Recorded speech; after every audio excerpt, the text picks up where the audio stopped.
Now we'll study the quantization of energy. Energy of each successive higher level is an integral multiple of some lower energy level. There it is a fixed parameter. Energy is a function of time. It is additive in nature, and temperature. It is a function of temperature. So it is a continuous system. Every discontinuous system is quantized. For delta E is translational energy gap, it is continuous. For example, if there is a transition from ground state to excited state, then delta E will be final state minus initial state energy. Now we'll study the absorption of radiation. This is the incident intensity of incident radiation. This is intensity of transmitted radiation. This is a solution, and this is the path length L. So if the intensity, both intensities are equal, then there is no net absorption. So it has to be the incident radiation intensity should be always greater, so that there is net absorption. Lambert Law, it states that absorbance is equals to epsilon Cl, where epsilon is molar absorption coefficient, C is the concentration of solution, and L is the optical path length. L is the total distance transferred by radiation through solution. Epsilon depends on the nature of substance. Epsilon is equals to A upon Cl. So its unit will be, since A has no unit and concentration has unit mole per liter, length has unit centimeter, so it will be a liter per mole per centimeter, or liter can be written as meter cube, so it will be meter cube per mole per meter, or meter square per mole. So the question can be framed: what is the unit of molar absorption coefficient?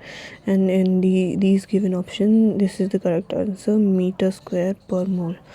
Or it can be given as these units also: per mole per meter, per mole per centimeter, or per meter square per mole, or centimeter square per mole. Now, since the unit is meter square per mole of this epsilon, so since meter square is a unit of area, and concentration and upon mole, therefore epsilon molar absorption coefficient is the area transferred by EMR through per unit mole of absorbing substance, and epsilon is directly related to the intensity of spectra. Epsilon is greater, if the epsilon value is greater than 10 raised to plus 4, then it is an allowed spectra. If epsilon value is less than 10 raised to 2 value, then it is forbidden spectra. Or if the epsilon is equals to 10 raised to 2 or 10 raised to 4 value, then it is partially allowed spectra. Now numerical, if the absorbance is given at 50%, then what is the transmittance? Transmittance is the I upon I naught, and absorbance is equals to log I naught upon I, or absorbance is equals to log 1 by T. So absorbance is equals to minus log T is equals to epsilon Cl is equals to log I naught upon I.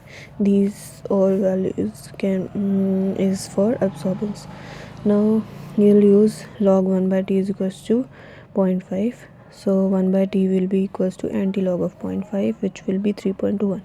So on rearranging, we get transmittance is equals to 0.311, or 30%, which is the C option. Now the limitation of Lambert-Beer's law. It is applicable to dilute solution only, and it is applicable at constant temperature only, because concentration changes with temperature.